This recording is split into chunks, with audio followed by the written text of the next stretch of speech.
All right, what's up? There you go, Buck. I see the chat already.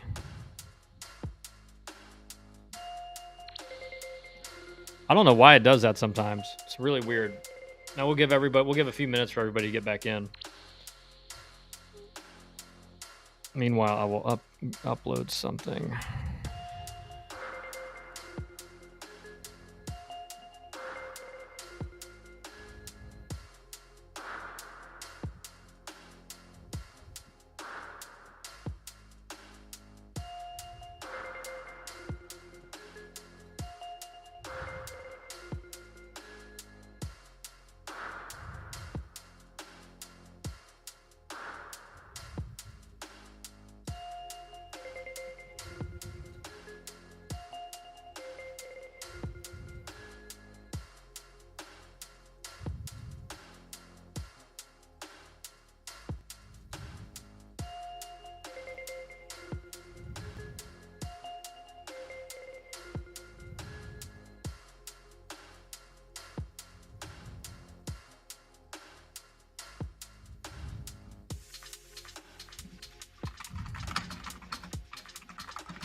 Any update or rumors on the federal court ruling from Brad? Honestly, Brad, this is it's going so slow. There are zero updates. It's just unfortunate that. Well, I mean, just to be honest, what's holding it up is that like the ADs involved in the NCAA, they basically want to get the schools off the hook for grandfathering in players. So I'm sure a bunch of you guys have seen that about the grandfathering in clause, and there's been a lot of people on social media who have said essentially that, oh, all these athletes are going to get grandfathered in, and no, they didn't read it. What it does is it gives schools the ability or the choice to grandfather in certain players. They are not mandated to grandfather in anybody. And as soon as that came out, I was on here telling people that there's just no way the Judge Wilkins was going to pass that with that kind of language, because it's no guarantee of protection for those students who have gone through this. So that's kind of the update, Brad. It just seems like at some point, the NCAA side, the ADs, they're going to have to give on this, or unfortunately, this thing could go to trial, and then who knows how long it will be before it's settled, And so I think everybody 3 months ago thought it would have been settled by now and done. And just imagine it from a coach's perspective. I mean, how do you go out recruiting if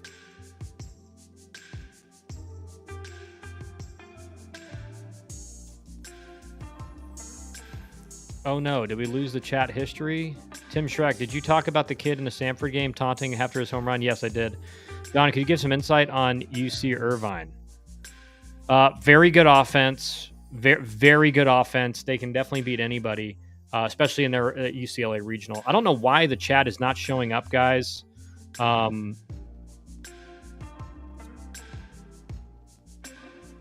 don't know why the chat's not showing up.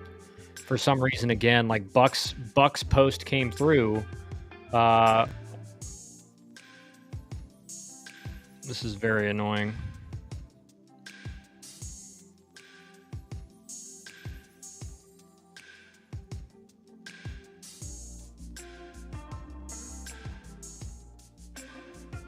Let me see if I can fix this.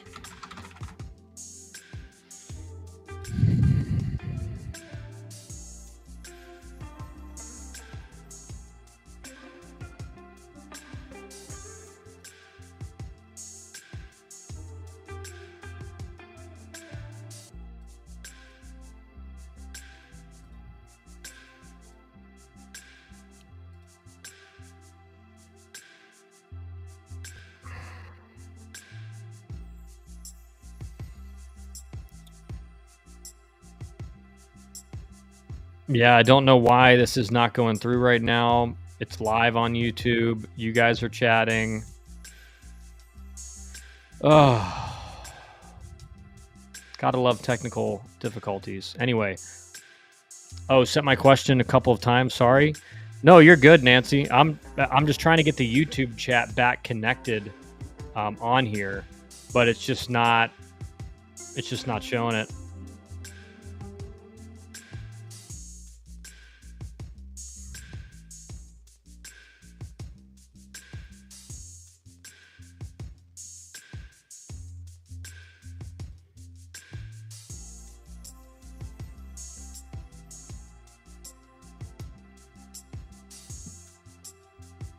You guys can chat. I'll pull up this. That's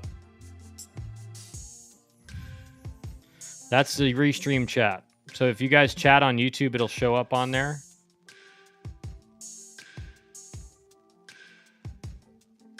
And we'll take the chat box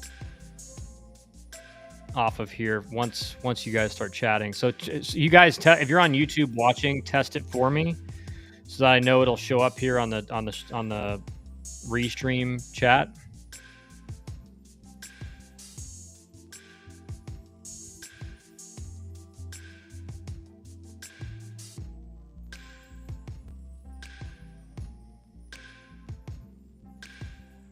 I'm testing all the different formats we can do here. Let's see. Well, I guess it's not popping up actually anyway, because Bark's checking in. Good afternoon, Canes. Dude, I don't know what's going on with the restream chat again. Is for some reason not picking up the YouTube chat. So it's not showing up on... Unfortunately, it's not showing up on the screen. So we're just going to have to wear it, I guess. Actually, let me see what I can do. I can actually do something here.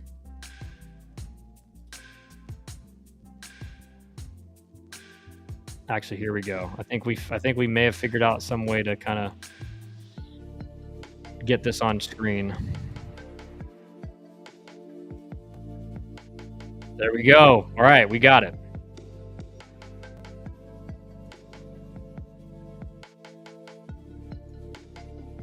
Okay, so this is going to be a little bit hard to read. All right, so for now, we're making do, guys, because I don't know what glitch is going on, but it's not registering the YouTube chat. Barks checking in. What's up, Barks? Canes, good afternoon. What's up, Canes? Yeah, we just were talking a little bit about Brad asked a question about the federal court ruling, and I basically said literally there's nothing to update. I mean, it's just been, it's unfortunately just really slowed down, and it's honestly, in my mind, looking like it could potentially go to trial, which would be even worse. Now, I do think there's a bunch of motivation, right, to get this figured out, like before the postseason is over, so that all these schools that are going to be the most heavily impacted by the changes as far as scholarship numbers and stuff.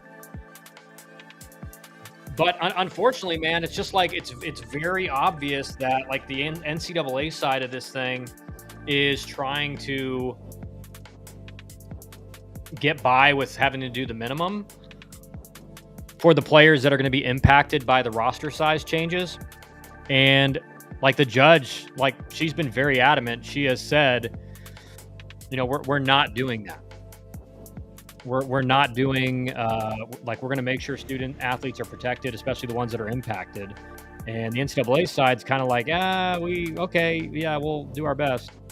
Can you guys start chatting? Can you guys just do some test chats in the YouTube channel, if possible? I'll highlight, like, if Nancy, someone on the Twitter side comments, I'll highlight it. I just want to make sure this is actually working properly.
We'll see. I don't know. This is annoying for me because I want to be able to chat with you guys, but it just seems, I don't know. This happens like rarely, but every once in a while this seems to happen. I don't know. I don't actually know what causes it, but it just seems like every once in a while the software doesn't pick up the chat from YouTube for some reason, which is pretty unfortunate. But let's go to D1 baseball right now and start talking some of the regionals. Go over some of the regional previews. So we're going to go over the Nashville regional preview and just look at kind of what that potentially looks like this coming week.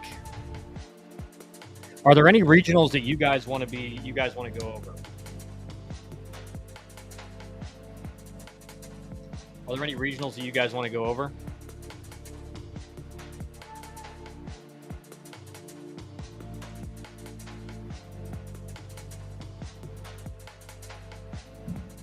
Bryce, what's up, man? Yeah, my chat's messed up again, Bryce, so I have to pull up the YouTube chat on the stream because for some reason the software is not picking up my YouTube stream for some reason, which is annoying. Very annoying.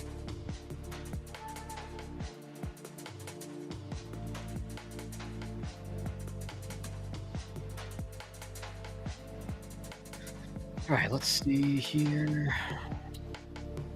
Let's pull up the Nashville regional here.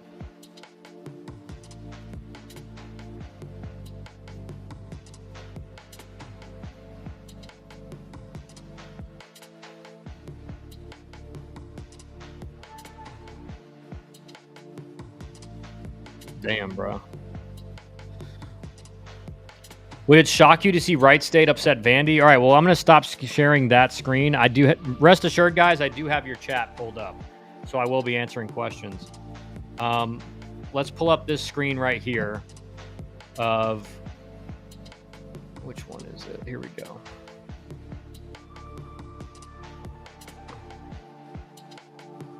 You're golfing right now? You're 10 under? I don't believe that for a second. Okay. It honestly would not shock me, Barks. Like, to be honest, and again, this is like, take this with what it is. Will there be high school kids that are signed to D1 schools that will let go for portal players? I mean, if they're committed, right, they can be cut from a commitment whenever. It's a little bit different once they're signed, to, and again, they've done away with the NIL, so now it's kind of a financial aid agreement. It'll be interesting to see how that's handled. But definitely, Zach. I mean, that will happen and has happened for the last couple years.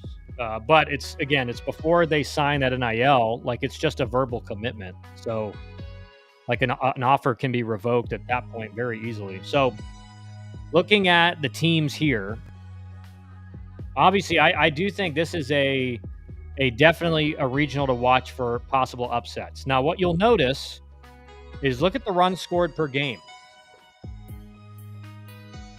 You have 3 teams in this regional you have 2 that are in the top 15 in runs scored, and Louisville, who's 38th with 8.2 runs. But all 3 of these non-host teams average over 8 runs a game. Vandy is 157th in D1 at 6.7.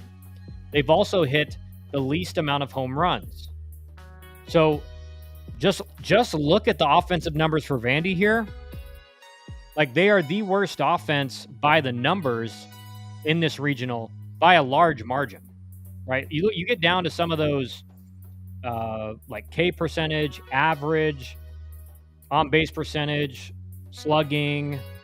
Like, East Tennessee is 4th in slugging in the country. Wright State is 22nd.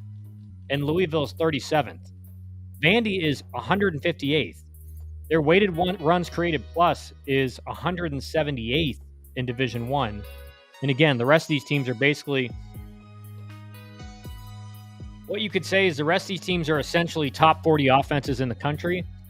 Vandy is, if you just go by runs scored, which is the most important stat, like, you score more runs, you're going to win more often.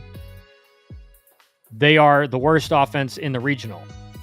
Now, if we go down here to the pitching numbers, what's the difference? Vandy is the 4th best pitching staff in the country as far as runs allowed. So they offset that by being the worst offense in the regional, but by far the best pitching staff in the regional. East Tennessee State, 37th. Louisville, 118th. Wright State, 145th. So the question in this regional is, can Vandy's bats show up enough, and can their pitching staff still stay elite? Right? They have the best K percentage in Division I baseball, 31% K percentage. They strike out a third of the batters they face. This and then K to walk percentage, they're number 1. So these are 2 massive stats. But this is a reason why I've talked about this regional being a potential upset, because if Vandy's bats don't show up, right, and a team has to score 5 runs to beat them, all of a sudden, like, there's a chance Vandy doesn't get out of this regional as the number 1 seed. Which 4 seed has the best chance to win their regional? Who will be this year's Evansville? I'm going with Fresno State. I think that's fine. I think Wright State definitely has a chance at the number 1 regional. I do think that USC Upstate is another one. We're going to be all week. We're going to be going through some of these previews.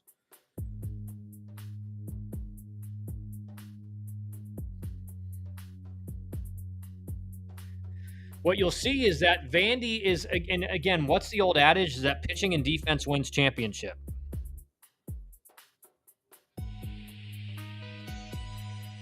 Vandy has one of, if not the best pitching staffs in the country, but as far as number 1 or number 4 as far as runs allowed. They play very good defense.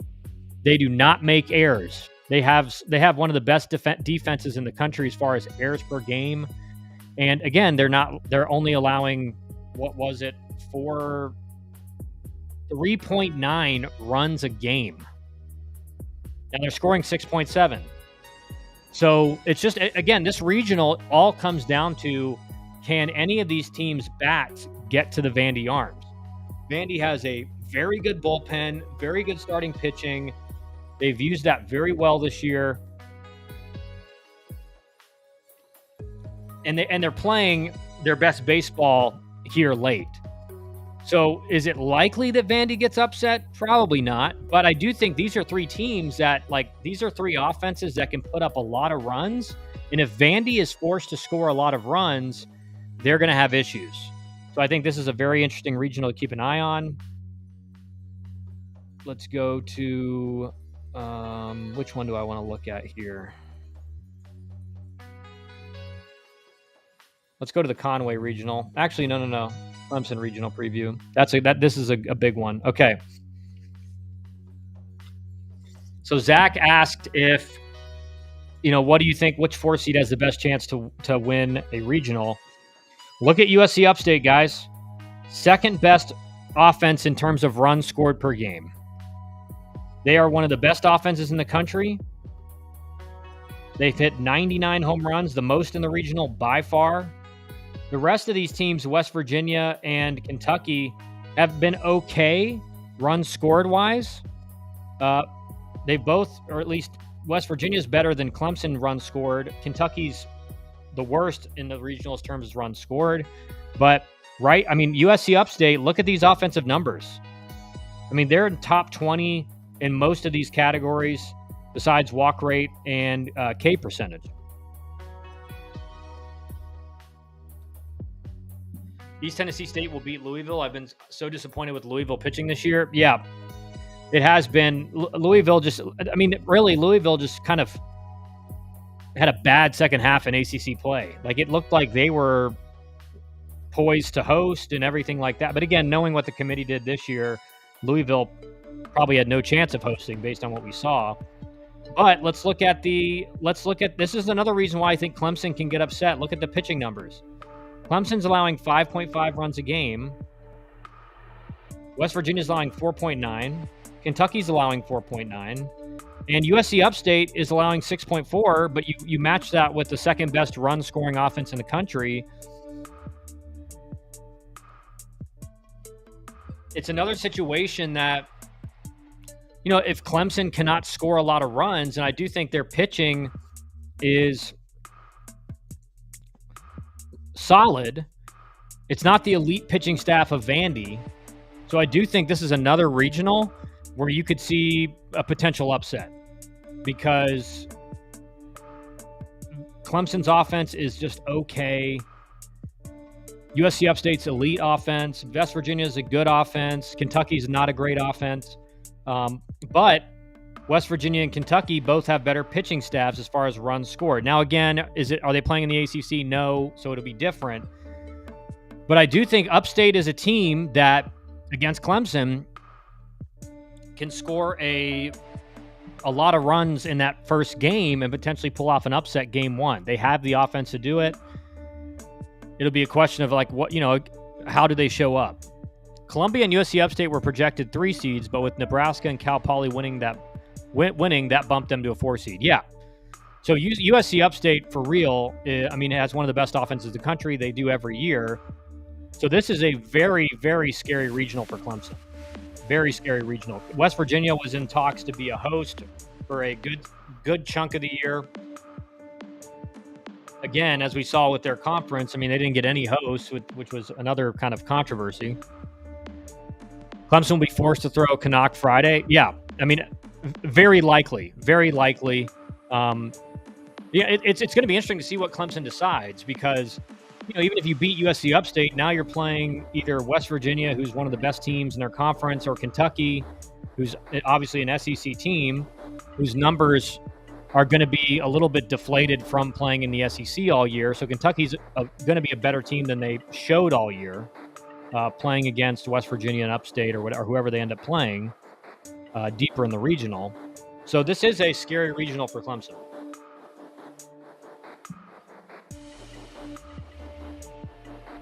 Also wonder if Southern Miss will throw Middleton against Columbia. Yeah, that's a great point as well. Let me see if I can find all these regional previews we got here. So only some of them are out right now. I wish they had the Southern Miss regional out and the Ole Miss regional out, but they will have them out soon. Let's look at and they don't have Florida State either. Let's look at the Conway regional.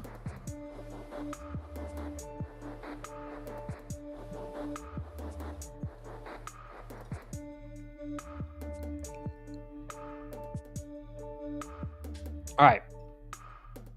If we look at the numbers for these teams, pretty evenly matched as far as offensive numbers. East Carolina is much lower than the others, but Coastal, Florida, and Fairfield all match up pretty well offensively.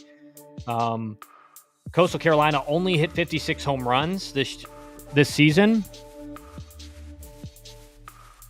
Hey, Coach, where can I find that hat? I'm going to have to order more for you, Mott. What's up, Mott? Finally, Mott joining the stream. Unbelievable. But as far as runs scored go, I think this is again, Fairfield not playing against as good a competition, so this will even out a little bit. I think this is offensively, it's a pretty evenly matched regional. Really, the outlier is that Florida has hit significantly more home runs than the other offenses. Fairfield does have one of the highest walk rates in the country, so if you don't throw strikes, Fairfield could be a problem.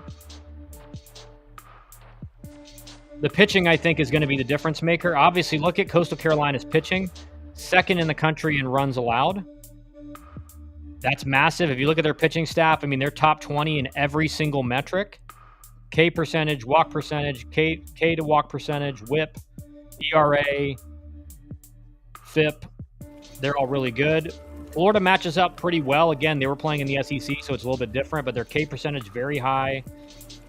They do have a high walk percentage, so that could hurt Florida. But the rest of these teams, like Coastal, the question for Coastal is can they really, I think the whole deciding factor in the regional is, does Coastal's pitching, who has been very good all year, obviously not playing in a Power 4 conference, can they hold down the bats of Florida? Because I think a lot of people are going to pick Florida to win this regional. And the way that Coastal Carolina can do that is Pitching has to perform. East Carolina also probably USC upstate Columbia to 4 seeds. Or forcing, yep. Florida got a great draw, nothing but mid-majors. Yeah, no surprise, their AD's on the committee. Last question tomorrow on way to pool time with grandsons. All right, have a good time, Nancy. But I think this is another one of those regionals that it's probably Florida or Coastal, and it just comes down to, can Coastal's pitching remain elite against an SEC team? That's the question. All right, let's go to Chapel Hill, and then we'll go to Auburn. All right, so North Carolina gets really, in my mind, a not that difficult regional. The question is, will Oklahoma pitch their ace against Nebraska in game 1, or will they save him for game 2? If they are able to win game 1 without throwing him, Oklahoma has a chance of winning this thing because their ace Witherspoon, and obviously there's 2 of them, but Friday night Witherspoon is very good. Potential top 10 pick, high 90s, throws strikes. Kyle, I'm in Europe right now. Took this stream global. Wiley Ballard enjoyer. Nice. Yeah, my chat's messed up today. It's not showing up. It's not showing the YouTube chats on the chat box, so I had to pull them up in a different video or a different window. All right, so what's the difference here, guys? So North Carolina has the best offense in the regional by a significant margin. Again, Holy Cross is close, but you have to remember they're not playing against like an ACC or an SEC schedule, so that will be a difference maker. North Carolina's offense has not been elite. They have been much better over the second half. So take these numbers with a grain of salt. Like, this is an average of their first half, which their offense did not play well, and their second half, which they just kind of ran the table in the ACC. Pitching is where North Carolina, and look at these numbers for North Carolina. They're third in runs allowed per game.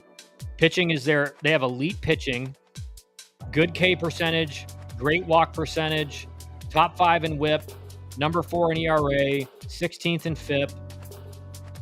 I do think that this is North Carolina favored regional 100%. The reason I say that is, really, if you look at the teams, their really only competition is Oklahoma. Nebraska did not play great all year. Again, they were 19-15 in conference, 32-27 overall. Holy Cross played well, but they're 31-25. They played very well in conference, but this is North Carolina versus Oklahoma regional 100%. I don't see any of the other 2 teams winning this regional.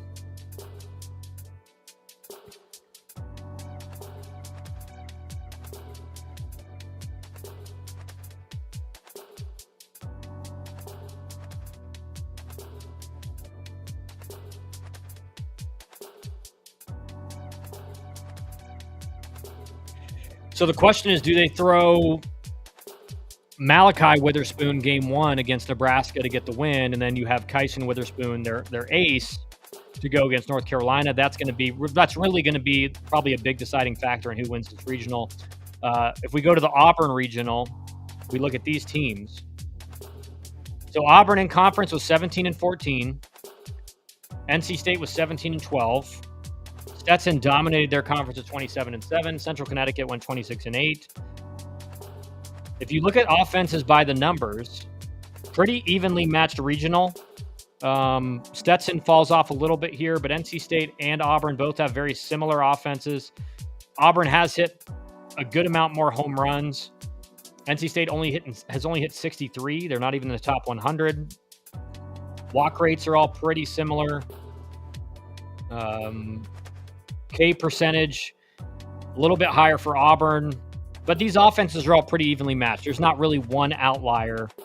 Besides Central Connecticut, again, you have to take those numbers and kind of pace them on top to an SEC schedule. Like this runs scored per game would go down. Again, this is another regional. Do I think Stetson can pull off something here? Possibly.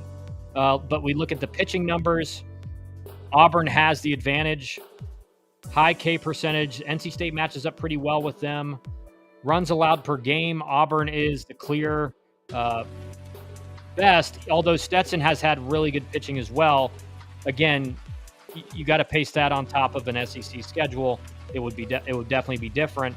But Auburn is, top 20, top 40 in a lot of these categories. Stetson will upset NC State. Okay, that's the call from Zach. Canes, good afternoon again. What's up, Canes? We tried to fix the chat, and somehow it didn't work. Buck's first thing showed up from YouTube, and then none of the other ones showed up. So I'm just reading it off of the YouTube chat. But I do think at the end of the day, this is another one of those regionals. It's probably going to be Auburn or NC State that wins it, unless Stetson can just pull off some magic. Is Rob Vaughn still or Zach? They sold out of the tickets in 2 minutes today.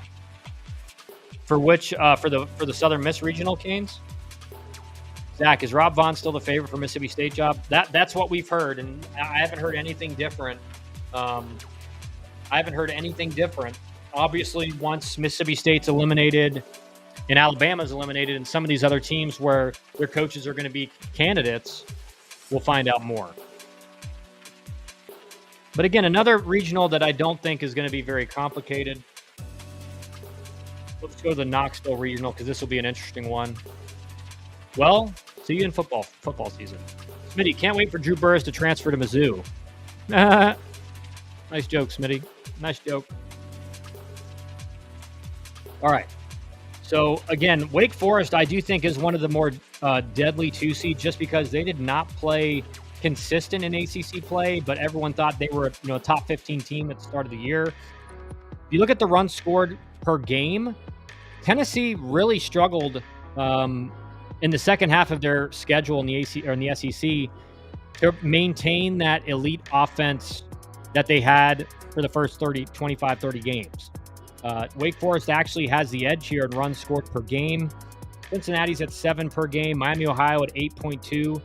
This is honestly a pretty evenly matched offensive team, regional. Tennessee has the edge in home runs. Wake Forest is fairly close behind with 100. Miami, Ohio, and Cincinnati are both pretty way behind with 70 and 76. But again, the only thing that matters with an offense is how many runs do you score per game. And Wake Forest has the edge here. Miami, Ohio, not that far behind. K percentages are about the same for Tennessee and Wake Forest. Walk percentages, Wake Forest has one of the best in the country at 15.2% walk rate. They're 4th in the country. On base percentage, Wake Forest is 6th. So I do think a question, obviously Tennessee does have just unbelievable talent on the pitcher's mound. Wake Forest, they're going to have to throw strikes to the Wake Forest. It's a very disciplined team. Can Wake Forest use that to their advantage and work a lot of walks against this Tennessee pitching staff? If we look at the pitching numbers, Tennessee has a massive edge. They're 14th in the country in runs allowed per game. They're 2nd in strikeout percentage. They're 48th in walk percentage, and that could be something that hurts them against a very patient Wake Forest team. But Wake Forest walks 13% of the hitters they face. That's almost in the bottom 6th of Division I baseball. They're 247th in walk percentage, and one of the reasons why they just haven't performed like a lot of teams thought they would. The rest of these teams in walk percentage are in kind of all of them are within around 50 and 60. They're in the top 60 in the country. K to walk percentage, Tennessee's 2nd. Fielding independent pitching, Tennessee is 7th. Obviously, when you strike out that many guys, you're going to have a really good FIP. And again, I think this is Tennessee's regional to lose. They do have, as far as overall talent on a team, Tennessee, there are not many teams out there that can say they have more talent than Tennessee's lineup and pitching staff. Thoughts on UConn not getting in? Yeah, I think it was a snub. I mean, again, it's just like the committee.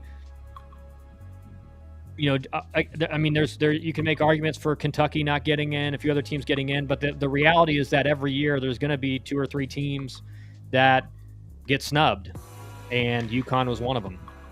Tickets already dropping in price, Zach. Whole session is $350 on StubHub. It was $800 yesterday. Zach says, forget that. Canes, I think it will get to $200 to $250 for the whole session. meaning you pay like $25 to $35 per for all 7 games. Yeah, that's not really that bad, Canes, when it's a full the whole regional. I'll just save up for football season. I would only be able to make 2 days anyways. I'm planning to go see some games at the Light next year. We should be better next year.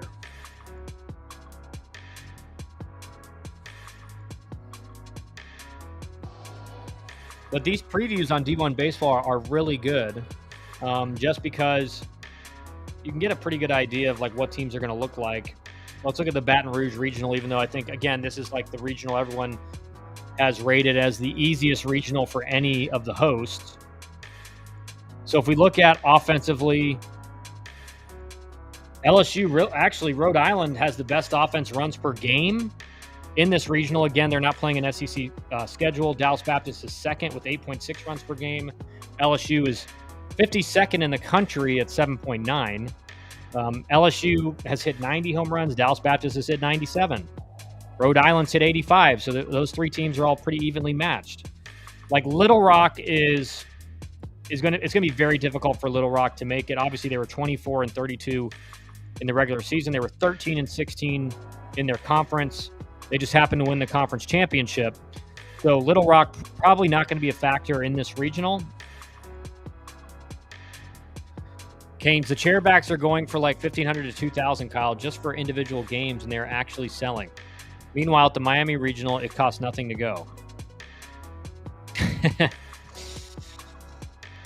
But this is going to be an interesting regional. I mean, all 3 teams of Rhode Island, Dallas Baptist, and LSU are hitting at 300 or better. They're all in the top 47 in the country.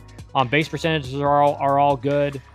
Slugging percentage, Dallas Baptist is the favorite, though LSU is slugging .514, Rhode Island slugging .512. Like, actually a fairly offensive regional as far as how these teams will match up against the other teams. The difference in this regional is going to be the pitching for LSU. LSU is 6th. 954, $10 super chat. We just need 5 more now. Thank you for that super chat. 954, 5 more $10 super chats to have the 12-hour live stream. The last 2 regionals we hosted, the tickets were $10 to get in. Yeah, that's insane. But LSU, again, up there in K percentage at 30% K rate, 3rd in the country. Walks, strikeout to walk ratio, 5th in the country. ERA, 9th in the country. WHIP, 15th in the country. They do have a fairly high walk percentage at 10.8%, which is 130th in the country. But their FIP is 2nd in the country. So the reality is that LSU is going to be the massive favorite because these other teams haven't played an SEC schedule, so these offensive numbers would be lower, and the pitching numbers would be higher. Again, Dallas Baptist is not a team to slouch on. Their pitching numbers are all solid across the board. 25.5% K rate, which is 19th in the country. They have a much lower walk rate than LSU. But again, LSU is the team to beat in this regional and going to be a heavy favorite. And I think all the betting odds are saying that. He's donated $30 already. 954 is on top of the leaderboard. Yes, you are, 954. Thank you again for that super chat. That's awesome, man. All right.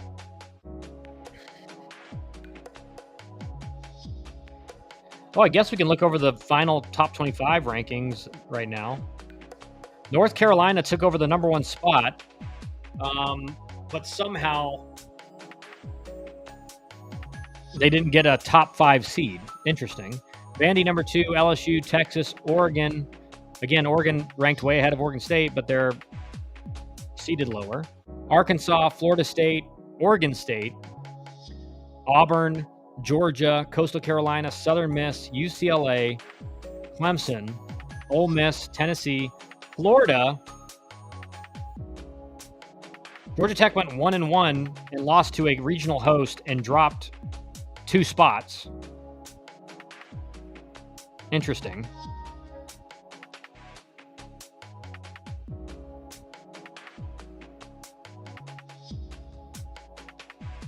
You should put a live goal on how much we need. I keep forgetting to do that. Let me see if I can put it on there.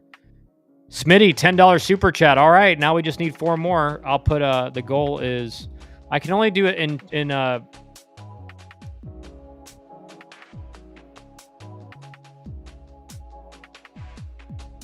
it only goes by 5s, so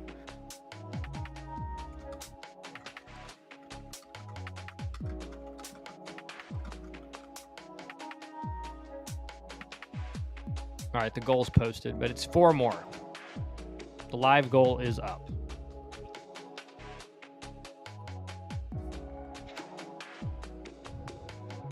But interesting how these top 25s tend to work. I mean, TCU is 22nd, Dallas Baptist 20, Northeastern 19, Alabama 24, Kansas 25, UC Irvine 23. So the only new team in the top 25 was Arizona after they won their conference championship. LSU wins easily, won't get tested. Bet someone $10 right now in golf so you can donate it to Kyle. Did you hear about how we are starting Siscar on Friday? JD announced it on the Hurricane hotline. I think that's not a bad decision, man. I think listen, Miami got a very winnable regional. And just in the sense that you're facing Southern Miss, who again has one of the best pitching staffs in the country. Their ace is very good, but if you can save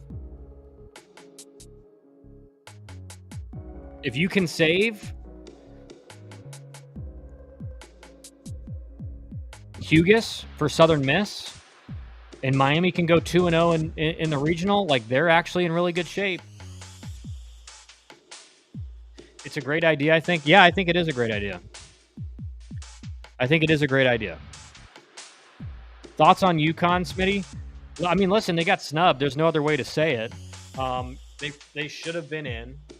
But like I said earlier, that's the nature of the beast with this tournament setup, is that you're going to have 3 or 4 teams that get snubbed. Like that's just like, and there's hosts that get snubbed. Georgia Tech got snubbed out of a host. We talked about it. I talked about it last night on the Bullpen Mafia podcast that will be dropping tomorrow. That, you know, I don't think any of these committee members took into account that Ole Miss won 3 of their games in conference against Missouri. So in all likelihood, Ole Miss probably finishes at 15-15 or 14-16 if Missouri isn't on their schedule. And so that was the one host that I thought should have, that's the spot I think Georgia Tech should have taken as the ACC regular season champ. And then again, I talked about, listen, Georgia Tech got penalized and hurt in the decision-making process because Cal upset Miami and Wake Forest. And then so Georgia Tech's first game as a double-bye team is against the 16th seed in the ACC tournament. So they get screwed by, you know, again, the committee looking at what they did in the tournament, say, well, they beat Cal, and then they lost to Clemson. Zach's prediction: whoever wins on Friday between Miami and Alabama will win that regional. That's not a bad prediction, man. Like it's definitely a regional that's up for grabs. That doesn't mean that Southern Miss isn't the favorite.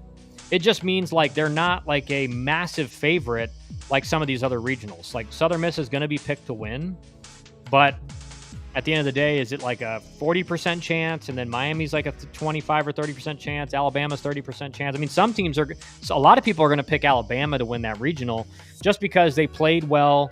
They're a 41 win SEC team. Like that's just the reality.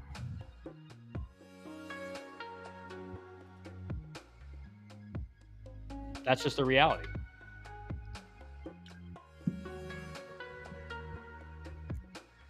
But I think that's a good pick, Zach. I mean, I think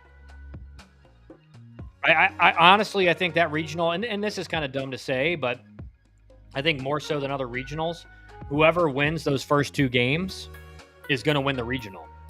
So I like that strategy from Miami that you pitch Siscar, who's been very good against Alabama. It's USM plus 115, Bama plus 170, Miami plus 400. I think that's a little bit ridiculous, plus 400 for Miami, but like I think it's definitely closer than that.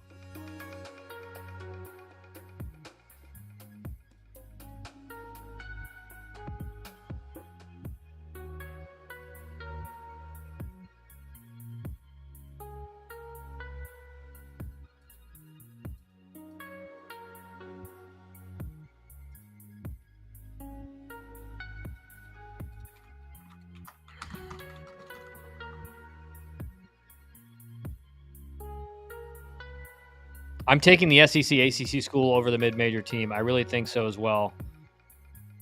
If we beat Middleton, we win the regional. Yeah.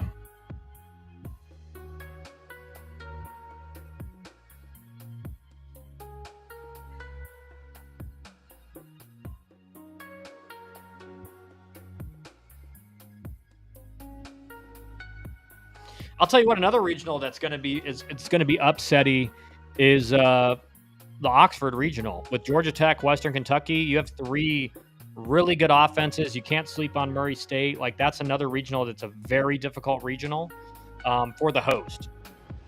Who is Alabama pitching? I don't know. I haven't seen anything about who they may be pitching.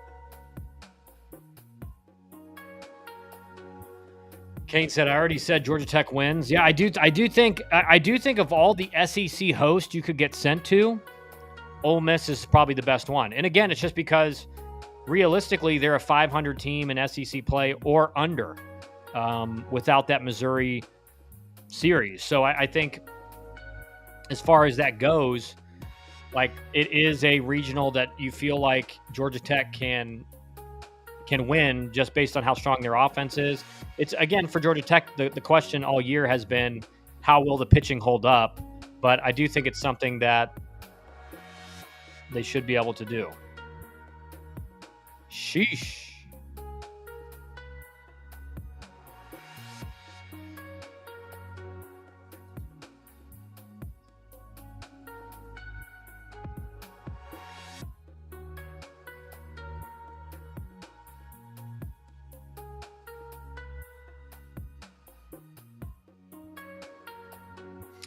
Ole Miss, there's only one ticket available for all sessions. Rooftop Plaza, $771 each. Oh my goodness. I do think that is another factor in some of these hosting locations is that like these SEC teams are just going to completely sell out. And so like, are you going to give it to a team that's not in the SEC when they're not going to get as much money?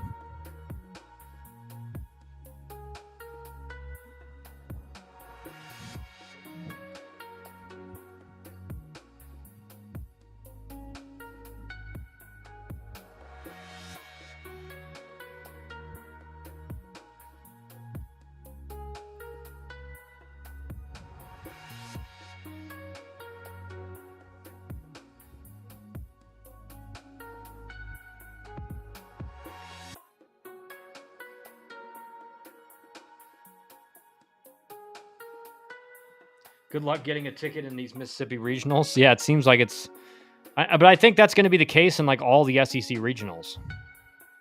Southern Miss completely sold out already. Yeah, it's insane, man. It's insane.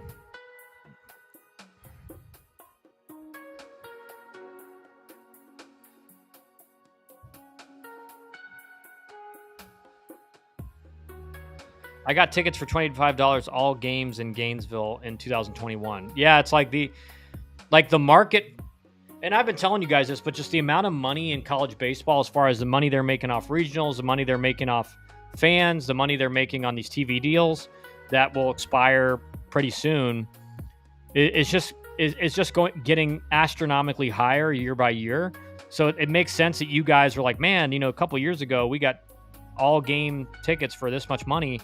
It's like, dude, like it's a totally different environment now. That regional was a disaster, Zach. My brother told me it was a dud.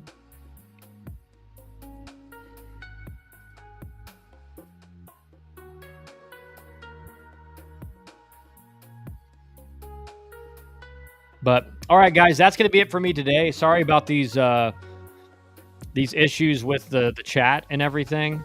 I'm going to make sure, hopefully tomorrow I can get that fixed. But thanks for joining in. Obviously, we're 4 super chats away from the 12-hour stream. We got a few more days to do it, or actually, we got one more day to do it.